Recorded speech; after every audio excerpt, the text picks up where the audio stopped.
Hello students, इस session में हम relation of zeros with coefficient की बात करेंगे। ठीक है कि लास्ट लेक्चर में हमने बात की थी कि हमारे पास जीरो ऑफ पॉलिनोमियल जो है वो एक ऐसी वैल्यू होती है, अगर आप वो पॉलिनोमियल एक्सप्रेशन में पुट करते हो तो वो सारा का सारा एक्सप्रेशन जो है वो इक्वल टू जीरो बन जाता है। राइट तो हमारे पास ये जो वैल्यू आ रही है दैट मीन्स कि जीरो ऑफ जो पॉलिनोमियल आ रहा है उसका कोफिशिएंट के साथ क्या रिलेशन है, आज हम इसके बारे में बात करेंगे। राइट तो इस सेशन में हम लीनियर पॉलिनोमियल और क्वाड्रेटिक पॉलिनोमियल जो है उनके जो जीरोज हैं उनका कोफिशिएंट के साथ क्या रिलेशन है उसकी बात करेंगे। राइट सो फर्स्ट है हमारे पास लीनियर पॉलिनोमियल। हमारे पास जो लीनियर पॉलिनोमियल आता है, ठीक है, तो उसकी जो हमारे पास एक्सप्रेशन है वो कैसे बनता है, A X plus B equal to zero. हम एक एग्जाम्पल लेके चलते हैं। फॉर एग्जाम्पल हमारे पास 2x plus 4 equal to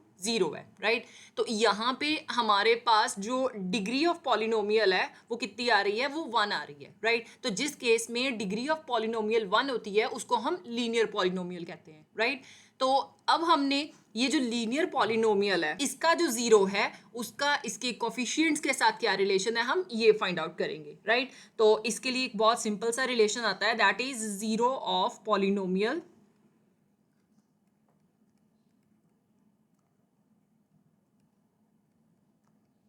equal to minus constant term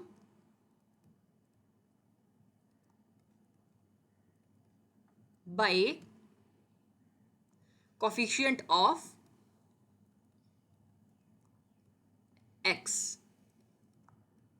right now अब हम देखते हैं कि हमारे पास कांस्टेंट टर्म कौन सी आ रही है, जिसके साथ हमारे पास कोई भी वेरिएबल जो है वो अटैच नहीं है। राइट इसके साथ वेरिएबल तो अटैच है लेकिन यहाँ पे जो वेरिएबल है उसकी पावर जीरो है, इसीलिए हम इसको कांस्टेंट टर्म भी कहते हैं। राइट और ये जो हमारे पास कोफिशिएंट ऑफ x आ रहा है 2, ठीक है, जब आप कांस्टेंट टर्म को कोफिशिएंट ऑफ x के साथ डिवाइड करोगे और उस होल टर्म को माइनस की फॉर्म में लोगे तो वो जीरो ऑफ पॉलिनोमियल के इक्वल आएगा। ये हम वेरीफाई करके देख सकते हैं। Right so 2x plus 4 equal to zero. Right now ये जो +4 है इसको मैं इक्वल टू की दूसरी साइड लेके जाऊंगी तो ये माइनस का आ जाएगा, so it will be 2x equal to -4। Right अब ये जो 2 है इसको इक्वल टू की दूसरी साइड लेके जाएंगे तो ये डिवीजन में आ जाएगा। Right so it will be x equal to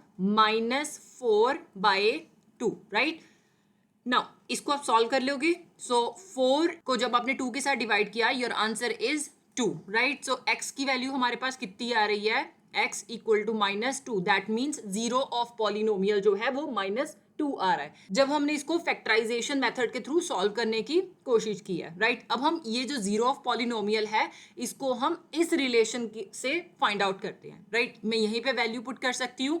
so constant term पहले हम माइनस लेंगे, कांस्टेंट टर्म कौन सी है, 4 है। Right divided by coefficient of x, coefficient of x क्या आ रहा है, 2 आ रहा है, so 4 divided by 2 again if we will see the answer of zero of polynomial is -2। Right तो ये हमारे पास रिलेशन आ गया है कोफिशिएंट्स का जीरो ऑफ पॉलिनोमियल के साथ। दैट मीन्स कि अगर मैं x की वैल्यू -2 पुट करती हूँ तो ये जो कोफिशिएंट्स हमारे पास प्रेजेंट हैं, ठीक है, ये जीरो बन जाएंगे। ओके नाउ नेक्स्ट है हमारे पास क्वाड्रेटिक पॉलिनोमियल। अगर हम क्वाड्रेटिक पॉलिनोमियल की बात करें तो हम क्वाड्रेटिक पॉलिनोमियल का एक्सप्रेशन कैसे दे सकते हैं, ax² plus bx plus c equal to 0। ठीक है एक एग्जाम्पल लेके चलते हैं। अगर मेरे पास एक पॉलिनोमियल जिसकी डिग्री ऑफ पॉलिनोमियल 2 आती है उसको हम क्वाड्रेटिक पॉलिनोमियल कहते हैं। राइट तो इसकी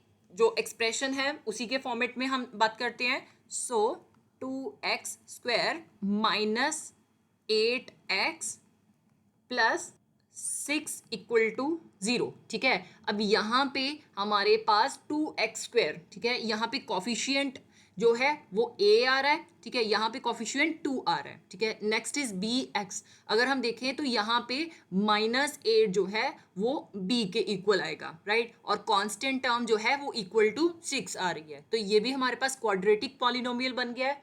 राइट तो क्वाड्रेटिक पॉलिनोमियल के केस में हमारे पास 2 जीरोज आते हैं। वाई 2 0? क्योंकि हमारे पास जो डिग्री ऑफ पॉलिनोमियल है वो 2 आ रही है, तो इसीलिए इसके केस में जीरो ऑफ पॉलिनोमियल जो है वो भी 2 बनेंगे। उसके लिए हम first sum of zeros find out करते हैं, right. So sum of zeros equal to minus coefficient of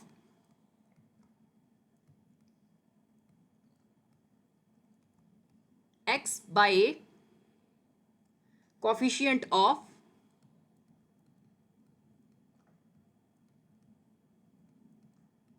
x square आएगा, राइट। तो यहाँ पे अगर मैं देखूं तो मेरे पास कॉफिशिएंट ऑफ x क्या आ रहा है, b आ रहा है। अगर मैं A X square plus B X plus C equal to 0 वाला फॉर्मेट उठा के चलती हूँ, तो मैं क्या कह सकती हूँ, minus b by coefficient of x square, ठीक है। एक्स स्क्वायर का कॉफिशिएंट का आ रहा है, ए आ रहा है, सो माइनस बी बाय ए बन जाएगा, राइट। तो ये था हमारे पास सम ऑफ जीरोस। अगर मैंने प्रोडक्ट ऑफ जीरोस देखना है तो वो किसके इक्वल आएगा, product of zeros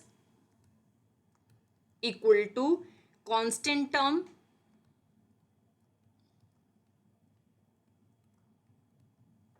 bye coefficient of x square,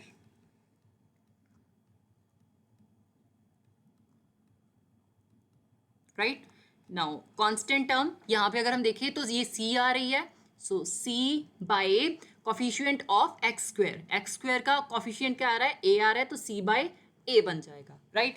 तो पहले हम फैक्टराइजेशन मेथड की हेल्प के साथ ये जो 2x square minus 8x plus 6 equal to 0 है, इसमें हम zeros of polynomial find out करते हैं, राइट। तो अगर मैं ये डाउट उठाती हूँ, 2x square minus 8x plus 6, right, equal to 0 आ गया। नाउ यहाँ पे हमारे पास जो x स्क्वायर का कॉफिशिएंट है उसको हम कांस्टेंट टर्म के साथ मल्टीप्लाई करके देखेंगे, right. So 2 into 6 equal to 12 आ गया, right.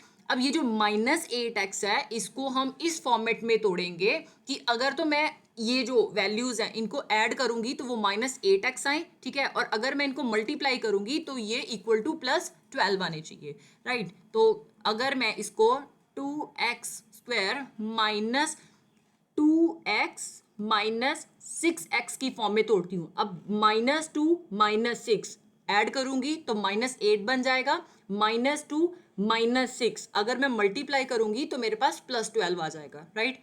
Plus 6 as it is आ गया, इक्वल टू 0 बन गया, राइट। तो अब हम ये जो टर्म्स हैं इनको हम अलग अलग ले लेते हैं, राइट। सो इसको आप इकट्ठा कर लो, 2x स्क्वायर माइनस 2x, ठीक है, ये ब्रैकेट में आ गया, plus minus 6x plus 6x equal to 0 बन गया, राइट।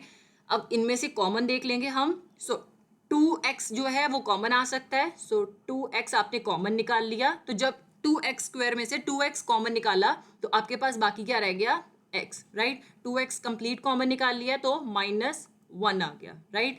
अब यहाँ पे अगर मैं देखूं तो मैं माइनस 6 जो है वो कॉमन निकाल सकती हूँ, ठीक है। माइनस 6 मैं इसलिए कॉमन निकाल रही हूँ कि जब भी मैं कोई टर्म कॉमन निकालूंगी तो मेरे पास यही टर्म बचनी चाहिए। माइनस 6 आपने कॉमन निकाल लिया, पीछे क्या रह गया, x। अब प्लस कैसे बनता है, minus into minus equal to plus बनता है, राइट। सो पीछे क्या रह गया हमारे पास, -1 रह गया, ये सारी टर्म इक्वल टू 0 बन गई, ओके। अब हम ये जो x माइनस 1 है इसको कॉमन निकाल के 2x माइनस 6 इसको इकट्ठा कर देंगे, सो 2x minus 6, right, 2x minus 6, ठीक है, और दूसरी टर्म हमारे पास आ गई x माइनस 1 इक्वल टू 0, ठीक है। अब हम इसमें से zero of polynomial find out करेंगे, तो पहले मैं 2x माइनस 6 लेती हूँ, right. So 2x minus 6 equal to 0, right. ये माइनस 6 मैं दूसरी साइड ले जाऊंगी, so 2x equal to plus 6 आ गया, x इक्वल टू 6 बाय 2, ठीक है। तो x की वैल्यू कितनी आ गई, 3 आ गई, राइट। और सेकंड है x minus 1, x minus 1 equal to 0, ये -1 मैं दूसरी साइड लेके जाऊंगी तो ये प्लस का आ जाएगा, सो x इक्वल टू प्लस 1 आ गया। मतलब मेरे पास जो जीरोज ऑफ पॉलिनोमियल आ रहे हैं वो कितने आ रहे हैं, 2 आ रहे हैं, एक की वैल्यू 3 है, दूसरे की वैल्यू 1 है, राइट। अब हमने सम ऑफ जीरोज देखना है, ठीक है। सम ऑफ जीरोज हम दोनों तरीके से देखेंगे। सम ऑफ जीरोज पहले हम सिंपली इसको ऐड करके देखेंगे, क्योंकि ये जीरोज आ रहे हैं पॉलिनोमियल के 3 और 1, ठीक है। इन दोनों को ऐड करेंगे तो कितना बन गया, 3 + 1 = 4, राइट। अब हम फॉर्मूले के थ्रू देखेंगे, तो सम ऑफ जीरोज कैसे फाइंड आउट कर सकते हैं, माइनस कॉफिशिएंट ऑफ एक्स। अगर मैं कॉफिशिएंट ऑफ एक्स देखती हूँ तो वो क्या आ रहा है, -8 आ रहा है, ठीक है। माइनस पहले ही हमने मेंशन करना है, नाउ -8 आ गया, राइट, डिवाइडेड बाय, अब कॉफिशिएंट ऑफ एक्स स्क्वायर, ठीक है। कॉफिशिएंट ऑफ एक्स स्क्वायर क्या आ रहा है, 2 आ रहा है, तो डिवाइडेड बाय 2 हो जाएगा, right. So minus into minus plus आ जाएगा, सो 8/2, ठीक है। जब इसने कैंसिल किया तो इट इज 4। अब यहाँ पे जो हमने ट्रेडिशनल मेथड के साथ फाइंड आउट किया था सम ऑफ जीरोज, वो 4 आ रहा था, और अगर हमने फॉर्मूले के थ्रू पुट करके किया है तो वो भी हमारे पास 4 आ रहा है, राइट। अब हम प्रोडक्ट ऑफ जीरोज देखते हैं। Product of zeros equal to, zeros का प्रोडक्ट करना है आपने, ठीक है। तो पहले हम ट्रेडिशनल वे से करेंगे। सो 3, हमारे पास एक जीरो ऑफ पॉलिनोमियल आया है, 1 दूसरा आया, 3 × 1 = 3 आ गया। नेक्स्ट हमने जो फॉर्मूला बनाया है उसके थ्रू फाइंड आउट करके देखते हैं, राइट। तो वो क्या था, constant term by coefficient of x square, यही था। कांस्टेंट टर्म हमारे पास क्या आ रही थी, दैट इज 6, ठीक है, divided by coefficient of x square. Coefficient of x square कितना था, 2 था, राइट। तो जब आपने 6 को 2 के साथ डिवाइड किया तो ऑब्वियसली मेरे पास आंसर कितना आ गया है, 3 आ गया है, राइट। तो प्रोडक्ट ऑफ जीरोज जो हैं वो दोनों केस में हमने वेरीफाई करके देखे हैं, तो वो सेम ही आ रहे हैं, right. So this is all about relation of zeros with coefficients.